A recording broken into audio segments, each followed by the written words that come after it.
It's all a big food chain. We eat shit, and the shit eats us. They canned me from my job because they're afraid of me. They're afraid of death. They don't see it's all around them. It's a disease. You eat it, you drink it, you breathe it, you fuck it. We're all pregnant with it. Growing inside all of us.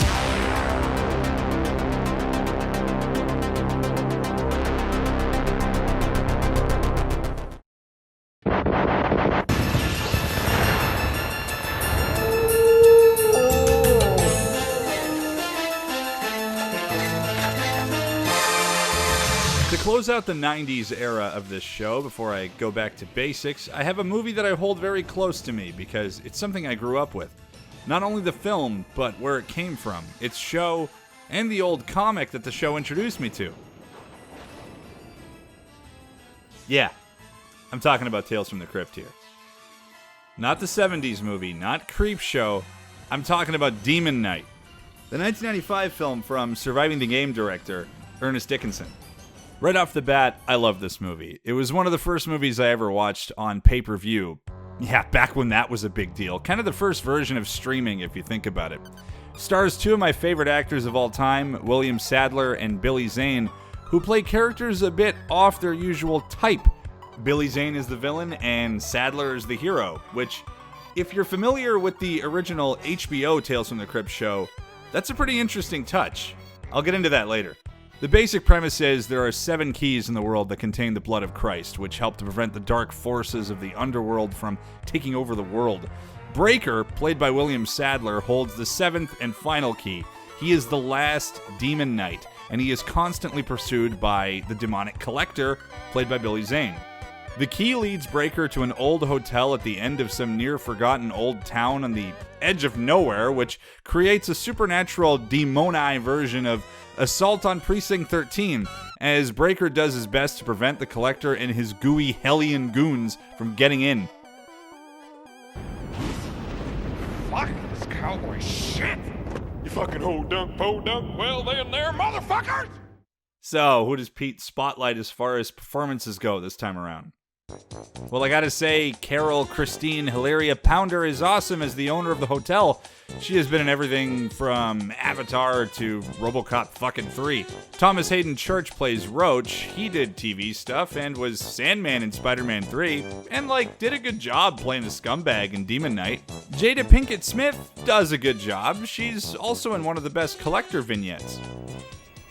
I know that sounds like a line. Lord knows I've used it, but I mean it. You know, I can see to it that you stay pretty. Forever. Think about that. All you have to do is say yes. Do we have a deal? Something tells me you don't trust me. Look, all of the performances in this film are fine, but I'm not going to go from actor to actor spotlighting every performance. I'm here for 3 people. Sadler, Zane, and Dick Miller.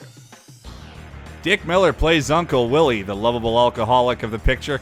He does what Dick Miller does best. He plays a relatable working-class everyman, and next to Jada Smith's segment, he has one of the best scenes of the film with the Collector preying on the man's love for booze by presenting him with boobies, a life of excess, and the introduction of his new favorite liquor drink, the Long Hard One.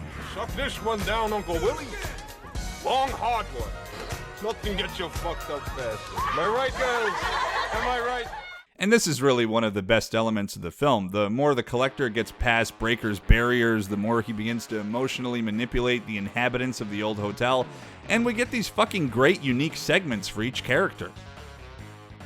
The movie is pretty much, if you took Evil Dead, combined it with Assault on Precinct 13, and threw a bunch of other wild shit in. Boy, listen to that thunder. God's doing some serious thinking tonight. I bet he's saying, on second thought, maybe I should have given it all to the monkeys. Maybe it's not too late. Back to William Sadler, though. He not only returns for a brief role in the next film, Bordello of Blood, but he was also the lead in the pilot episode of the original show.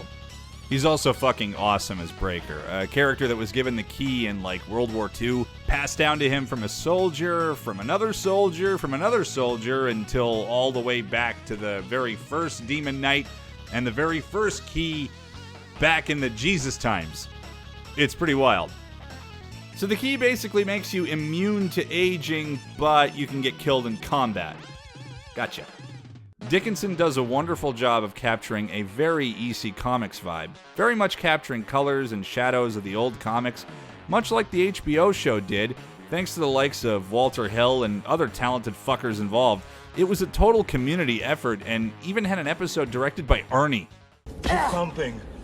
I tell the story. Tonight's story is about an old man who finds a new wrinkle in the fountain of youth, a twisted tale that we call the Switch. And it's no surprise that Demon Knight feels so much like the HBO show. I mean, it features all the same producer credits, like Robert Zemeckis, Richard Donner, Joel Silver, and Walter Hill, all of which were attached to the show from about 89 to 96. In fact, Demon Knight was shot during a hiatus between later seasons of the show and was made using a script that had been floating around for years that was not actually adapted from an EC comic, but the producers felt like the story fit the tone, so they used it. John Kassir, of course, returns to reprise his iconic role as the Crypt Keeper, which he would return to do for Bordello of Blood, and even that pile of shit Ritual from 2002. Jesus, Jack, what kind of cologne?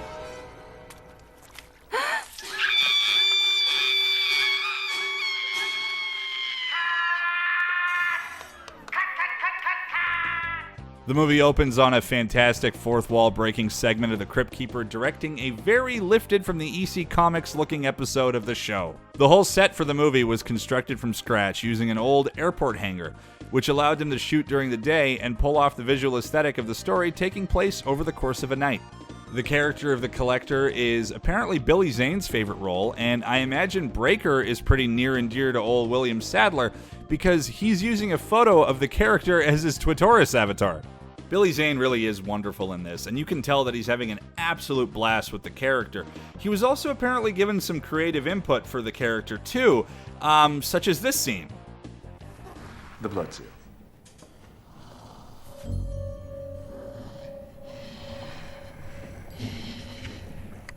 Yeah, apparently the old sponge tongue thing was his idea, though I almost wonder if this was too. There was a time when a coy silence was appreciated in a woman. Well, this is not one of those times. And you're really starting to piss me off! Young boy! And just as a drunken editor's note before I make this live on Halloween day in the fucking afternoon, Zane was the bomb in Phantom. And I don't give a fuck what anybody thinks about that. And William Sadler is still rocking it these days. He just reprised his role as Death in the latest Bill and Ted movie, which for a 20 years later sequel was a solid, pretty okay. And of course, most notable for me, kicking mutant punk butt as a Viet vet in Joe Bigos' VFW. Overall, I really dig Demon Knight. It's a really cool take on the whole siege flick idea, awesome gore, gruesome demoni effects work by Todd Masters, who had also worked on the TV series, and all the performances are solid. It shows so clearly that everyone is having a blast with their character. Demon Knight is fucking awesome, and don't you forget it. Also, happy Halloween.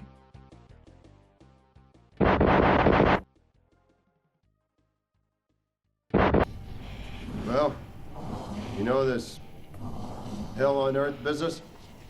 Big fucking deal. I got hemorrhoids.